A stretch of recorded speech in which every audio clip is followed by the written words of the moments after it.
So you guys are obviously definitely good teachers and learners, right? You like your students. You're very well received on that.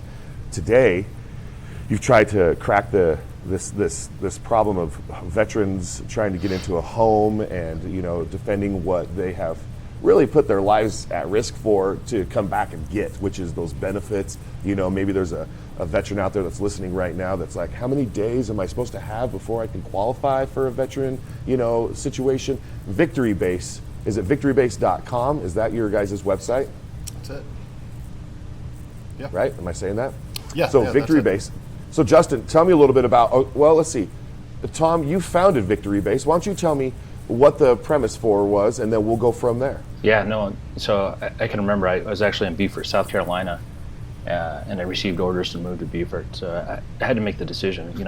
I wanted to buy a house because really that's what the American dream is built upon, right? That's right. You buy a home, you put some money into it, and then over 15 or 20 years, you sell the house and you have a pretty good nest egg to retire with or roll into a new investment.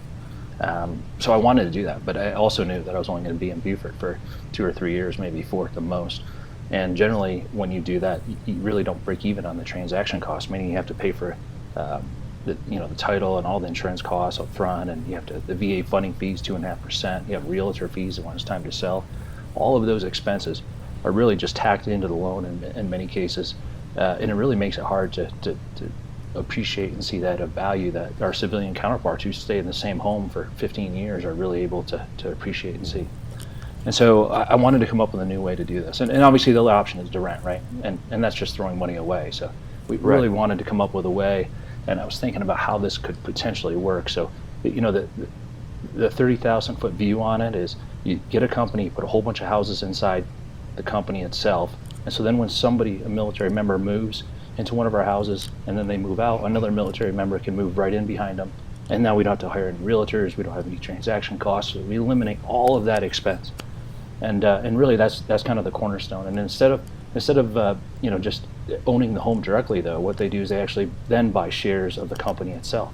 So if the company owns all the houses and through different LLCs, because obviously we have to do that for different areas of the country, that investment they have is a little bit different, but it's still based on the fact that they're living in a house, they're paying to live there each month, and they're getting value from it.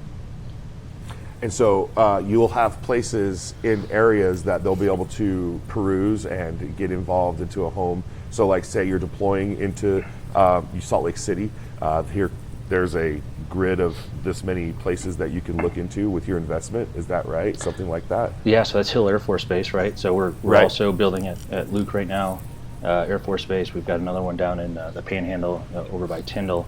But the overall objective is to be in one base, move to Hill or Salt Lake City, and then have a community of 50, 200 homes, 250 homes, whatever that is, and then they can just transfer into that area, slide right into that house there, sign up, be part of the program. And every month when they make their payment, they're actually paying and getting shares of the corporation too.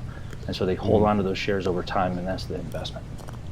Right, because they're really going to rent anyways, if that's the case, or try to take advantage of their BAH from the military if they're a married couple. And so, if they can move into one of your facilities, then that would be getting a place that's just, probably nice to live in, and then also you're buying into the corporation with that money, whereas you would just be putting money into something else if you can't get base housing. Like if you can't get into base housing, which is a weight, right? Yeah, and once again, in base housing, you're throwing money away because your BH goes away, and you're not getting any investment after you leave. But it's really more than that, because it is an investment, and we say that we want our residents to have an ownership mindset. But that ownership mindset really it looks different among different people too. An ownership mindset in a community. Not only do you have ownership shares, but you also run the community. So we put up an association where people can get together and they set up parties and they all get together and they really get to know their neighbors really well. One of the key points of when military families live in a particular area, generally they don't have a lot of family in that area. So their neighbors and their friends and other military people become their family, and they spend Thanksgivings together and holidays together. And so when I see that happen, that's really kind of one of the ownership mindset, being part of the community as well. And we have a resident in Beaufort right now who's setting up a dog parade for April 1st, and she just wants everyone to come out with their dogs and have a good time. And they do stuff like that all the time. They just have a great community, and that's probably the part that we're the most proud of, is how the community actually comes together.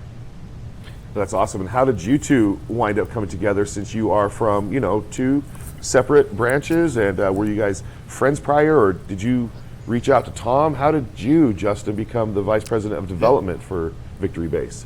Yeah, so I mean, honestly, it was kind of a crazy, story, the way that it all happened. When I left the military, I wanted to go to business school. I kind of felt like getting an MBA would be a great way for me to take like military soft skills of leadership and decision making and all of those things, and then apply some academic backing to it. And so I came out of Afghanistan in early 2020. I went to Northwestern's business school up in the Chicago area, and I went to school with this whole idea of like, I didn't want to take a conventional route. I definitely made that clear when I joined the Army. I wanted a very unconventional route to do something to me that would be more value. And so I kind of fell in love with this idea of entrepreneurship, where you can really just find a problem that you're really interested in, and you want to go try and solve it and make it a little bit better for people. And for me, when I left the military, I had done some real estate on the side. I thought it was cool, but I wanted to take it to kind of a next level. And so I went to business school with I guess you could say maybe like a thesis, but just an idea of, when I was in the military, I moved all the time. I missed like the first 2 years of my kid's life deploying. We moved frequently. We rarely had predictability. And I saw it happen with my brother. He's 20 years in the Marine Corps now.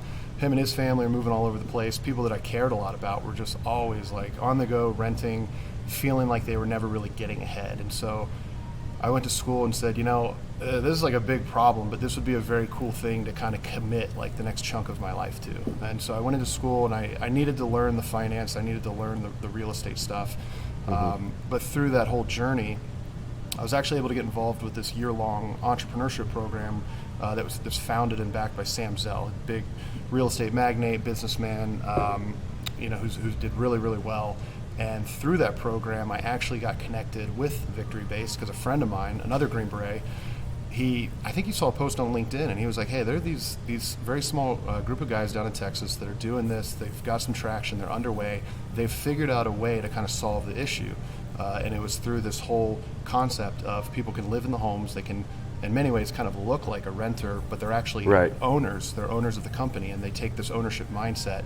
And it just like perfectly aligned with what I was trying to do, what I was thinking of. And so we got connected, and I was able to meet Tom. I met the CEO, John Sharkey, and we kind of just had this like, oh, hey, we clearly have very aligned visions here. We've got the same goals in mind, and we've got the same mission-driven mindset. So we had conversations, and I was lucky enough, I met Tom, and obviously we kind of hit it off, and they said, hey, look, if you want to move down here to Fort Worth, Texas, we'd love to have you on the team. So after leaving business school, decided I think this is a great path to go. I can jump in their boat, help them row, and get this thing going, and really have a big impact. I like the mentality of jump in the ship and row. I like to play the drum on the ship, so keep rowing, and I'll do the drums. No problem. Someone has to hit the drum. Now, with that said, would someone with a veteran's benefits, right? Like I got my home through the VA benefit from being a veteran, okay? Spent so many times in active duty, you qualify for your veterans, no down payment, no PMI typically on your loan from your mortgage. In fact, my lender thought, he's like, I don't know if I should file this. It feels like I'm stealing, right? And that was with my veterans, backing from the government. And I was like, hey man, I don't know what you feel like. All I know is this is my documentation, and I'm ready to sign to close. And so it happened, but he felt like it was just too easy to get in with no down payment. And this was 2008, so I was buying right at the time that President Obama was saying, hey, buy a house, here's a bonus. You know what I mean? In 08, it was like an $8,000 bonus. And so the market had crashed, and the bubble had happened and burst, and houses that were sold for 400 are now being dropped down to 210, in my area. And now those houses are back up to like 500-600 today. This is since 2008, right? So do your benefits help getting into VictoryBase? Is there something that you guys can, use from the veteran? I'll answer this one really quick. The VA loan is great. It's a great opportunity for veterans to use. And obviously, if you're in that same home for as long as you've been, from 2008 all the way until 2023, you're able to appreciate that and see that American dream. So I mean, it's a great deal if you have that opportunity. But once again, if you're an active duty military member and you're moving again in 2 or 3 years, all the economics and the transaction costs still exist. So you still have to pay, and you're also paying that 2.5% fee for the VA funding fee on top of it. So it really kind of puts you behind the power curve, to use an aviation term. But when you're behind that power curve, you really can't work your way out of it unless you hold on to the house and rent it in many cases, and we call those the accidental landlords. I didn't really intend to be a landlord, but now I am a landlord because a little bit behind on the house and I can't really sell it yet. So you end up being a landlord from San Diego or wherever your next duty station is, and or deployed, and your wife has to worry about it, and really that takes away from military readiness, quite honestly. People are sitting in Afghanistan or Iraq somewhere, and they're wondering if they're going to get their plumber there. Being a landlord, that would definitely pull from the mission at hand, right? And so now that makes total sense when you explain it. So active duty, you're looking for a place, you're going to be PCSing to another location, and you need to start investigating where to live. Well, VictoryBase would probably be the place you would turn to start that process, right? Yeah, I think so. And remember, it's actually just not just active duty as well. There are veterans that are going to be in an area, and they know they're only going to be there for a few years. They're going to, join this company. The company more than likely will transfer them. They're hoping to get back to their hometown or whatever the situation looks like. It totally makes sense for that person as well. Don't buy the house if you're only going to be there for a few years. It doesn't make sense. VictoryBase totally makes sense and gives you an opportunity to still have some appreciation and value of an investment. Now, either one of you can answer this. Feel free. It's not just a veteran application. You can be also a civilian that is being stationed someplace for your job, looking for a place through VictoryBase. Is that right, or should you be a veteran? Anybody, yeah. It's really for anybody. Like Tom was saying, I mean, these military communities, when you look at the demographics, there's obviously going to be a lot of active duty, but you're also going to have a lot of retired. You're going to have a lot of civilians that are supporting the base. So the Army wasn't very good at picking locations, but the Navy has some pretty nice locations. San Diego, for example, that it's just a normal town where you're going to have tons of diversity, a ton of different groups of people. So when you look at it, really, I mean, our business model, it works very nicely for anybody who's going to be what we kind of call predictably transient. You move into a location, you might be there for 2 to 3 years, and that just happens with the military. I mean, we all felt it. We moved, I think in 9 or 10 years, I moved 4 or 5 times, and that doesn't even count the deployments. So really for anybody who's going to be picking up, relocating, nurses do it, teachers do it. It's a great business model that kind of addresses that issue of when you buy a home, even of note too, like the time to close can be very inconvenient, especially with the VA can be a little bit slower. If it takes 30 to 40 days to close on a home, many times you find service members, this is a good example, you PCS, you want to try to buy a home, you're going to be in some form of temporary housing while you wait for your home to close. So you're going to have to go live in a hotel for 30 or 40 days. You might have to go to the field for training. You might have to come down on orders for deployment. All sorts of crazy stuff happen, which kind of just exacerbates the problem a little bit. It's hard to support that transient lifestyle.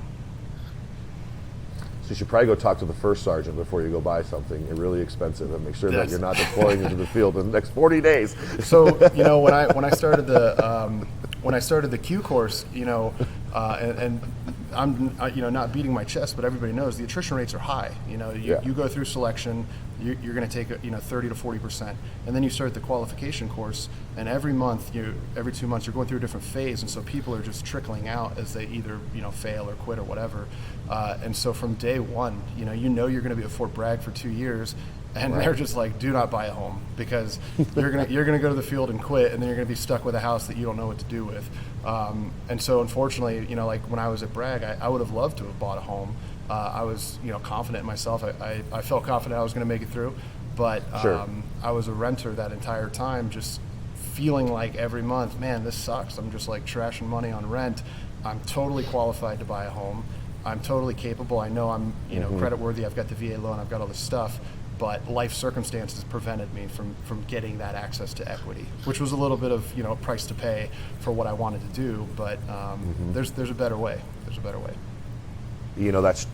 That's not really thought about. You're trying to become this person, right, in life as a young man, and you've chosen to go through SF Special Forces School and to go through the qualification course. I'm just breaking it down so my listener knows the Q course is Yes, qualification. yeah. And then you go through like your SEER, Special Survival, Evasion, Resistance, Escape, probably Robin Sage, all these different, theaters that you have to go through, these training levels, and the whole time you're just like, I'm paying rent. Yeah. You know, it's like